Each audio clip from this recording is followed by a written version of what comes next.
Con José Luis Ugarte. José Luis, hablando del tema de huelga, concebir la huelga como un derecho fundamental, ¿qué relectura implica de la misma? Bueno, fíjate que la idea de la huelga como derecho fundamental viene siendo afirmada hace mucho tiempo. Lo que uno puede advertir hoy día como novedad es que como los derechos fundamentales se han transformado en el centro del sistema legal, no solo en materia de trabajo, sino de todo el sistema legal, hay una suerte de reconstrucción de los contenidos de los derechos fundamentales.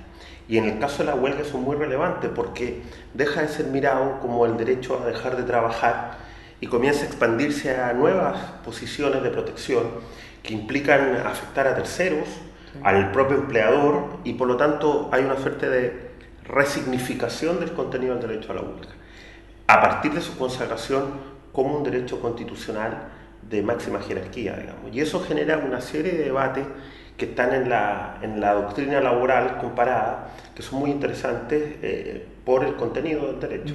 Se entendía clásicamente la huelga vinculada necesariamente a la negociación colectiva, digamos, como una contracara, una contraparte. Claro, así es. Esto implicaría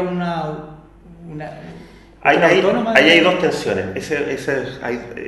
Hablar de la huelga como derecho fundamental, pero saliendo de lo retórico, no como una característica que se decía, insisto, con un afán más bien pedagógico y tomándose en serio el decir que la huelga es un derecho fundamental, va a generar dos debates interesantes. Uno, si es un derecho fundamental, si es que tiene relación con la negociación colectiva, o es un derecho autónomo, que parece ser la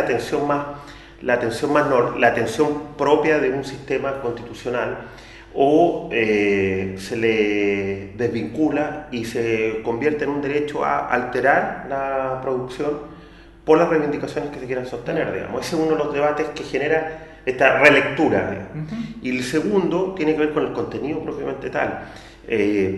La huelga fue considerada siempre en todos los sistemas en su inicio como la ausencia justificada, digamos. Lo protegido era que el trabajador no fuera despedido por la huelga. La consideración de derecho fundamental le agrega protecciones que recaen sobre el empleador, no sobre el trabajador, que es, por ejemplo, el debate más clásico, el abstenerse de adoptar medidas que neutralicen la huelga. Eso nos lleva de inmediato al tema de la colisión de derechos. Claro. El empleador puede adoptar medidas como contratar reemplazantes u otras, no necesariamente esas, para defender su patrimonio, digamos. Está actuando dentro de su ámbito de propiedad. Para disminuir el daño. Claro, no tiene el deber de colaborar con el daño a sí mismo, digamos. Claro. Pero por otro lado, tensiona con eso, le quita fuerza a la huelga. Por lo tanto, en todos los sistemas legales se plantea con mayor o menor intensidad este debate, digamos.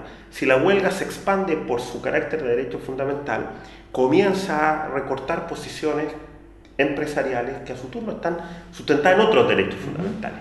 Y ahí viene el problema complejo de la colisión de la huelga con otros derechos del empleador, asimismo con derechos de tercero, que es el tema de los servicios esenciales. Sí.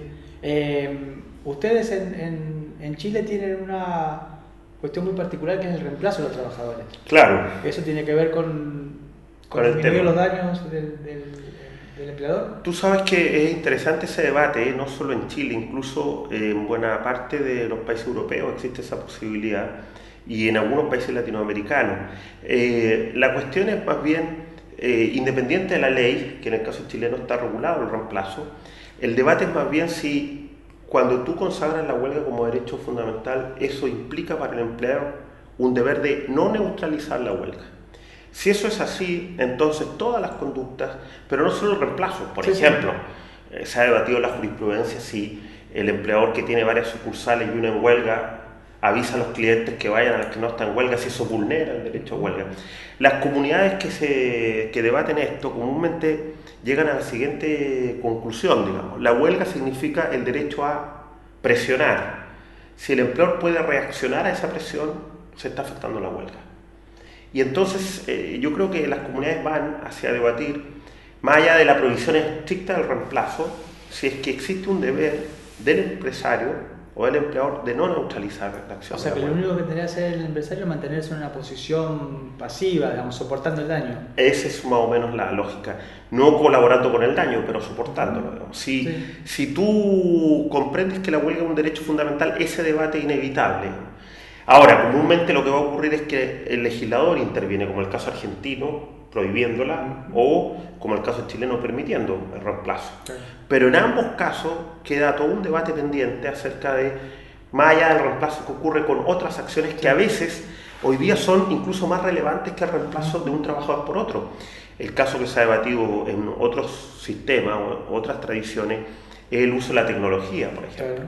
Si los trabajadores están en huelga y yo puedo reemplazar transitoriamente ese trabajo a través de tecnología o a través de empresas contratistas, todo eso genera un debate que supera el marco estricto del reemplazo, que era la forma habitual de debatir esta cuestión. Y cuando los trabajadores en huelga, que están tratando de afectar la producción de su empleador, pero aparte directamente afectan a terceros. Acá en Argentina es muy clásico el corte de rutas, o el corte de calle, etc. Están manifestándose en función de la huelga, pero ya ni siquiera lo hacen en la empresa, sino que van y cortan la calle. Bueno, uno de los debates interesantes a propósito que se me quedó fuera es el alcance del derecho a huelga en términos de su contenido. Un debate tradicional que es interesante es si alcanza el piquete, digamos, que es lo que tú estás mencionando. Ese me parece que es un debate que se cierra en las comunidades respectivas. Digamos. Para algunas comunidades el piquete es parte del derecho a huelga, para otras no. Ahora, si tú afectas derecho de tercero, en mi opinión la complejidad se resuelve en un caso de colisión de derechos, digamos. Entonces, cada comunidad tendrá que tener una forma de resolver esas colisiones, digamos. O lo hace el legislador a través de una regla, o lo hace la jurisprudencia a través de algún criterio o de proporcionalidad u otro, digamos. Pero fíjate, es interesante darse cuenta que si la huelga es relevante para una comunidad de trabajo, digamos, la huelga considerada como un derecho fundamental necesariamente se va expandiendo. Si lo extraño que pasa en el caso latinoamericano es que las constituciones suelen frasear que la huelga es un derecho constitucional, pero cuando uno baja la regulación legal hay una completa descoordinación entre la constitución y el legislador. Entonces tú te encuentras en países latinoamericanos donde la huelga es un derecho fundamental, pero solo puede hacerse en el marco estricto de la negociación colectiva, o la huelga es un derecho fundamental y hay que tener una autorización previa de la Inspección del Trabajo. O sea, que la legislación ordinaria intenta limitar vía regulación el derecho fundamental. Lo que pasa es que yo creo que en la cultura jurídica del siglo XX, decir que la huelga era un derecho fundamental no dejaba o no pasaba de ser una frase puramente retórica. De manera tal que yo decía la huelga es un derecho fundamental, pero eso no tenía consecuencias para la regulación legal. La constitucionalización del derecho, o sea, digamos a partir de la década del 60, 70, cambia este punto en la cultura jurídica, y la pregunta que deberían hacerse muchas comunidades laborales en Latinoamérica es si la legislación, la regulación legal, que en materia de huelga suele ser profusa, no solo el caso chileno, muchos casos latinoamericanos, están a la altura de la consideración de la huelga como un derecho fundamental. Porque estaríamos de acuerdo que si yo tengo que pedir autorización a un ministerio, o el ministerio tiene la facultad de declarar ilegal la huelga, hay una restricción a un derecho fundamental. Esas cuestiones en América Latina aún no se están debatiendo con total apertura, pero es inevitable que ocurra, digamos. Pasa que las comunidades se tomen en serio la huelga como esa es la discusión que se viene.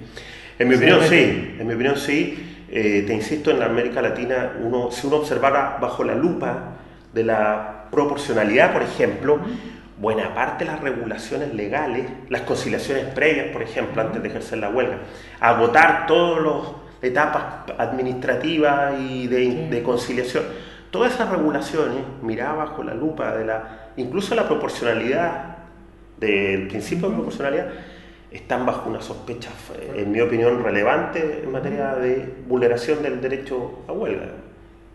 Bien, muchas gracias, José Luis. Muchas gracias. De nada.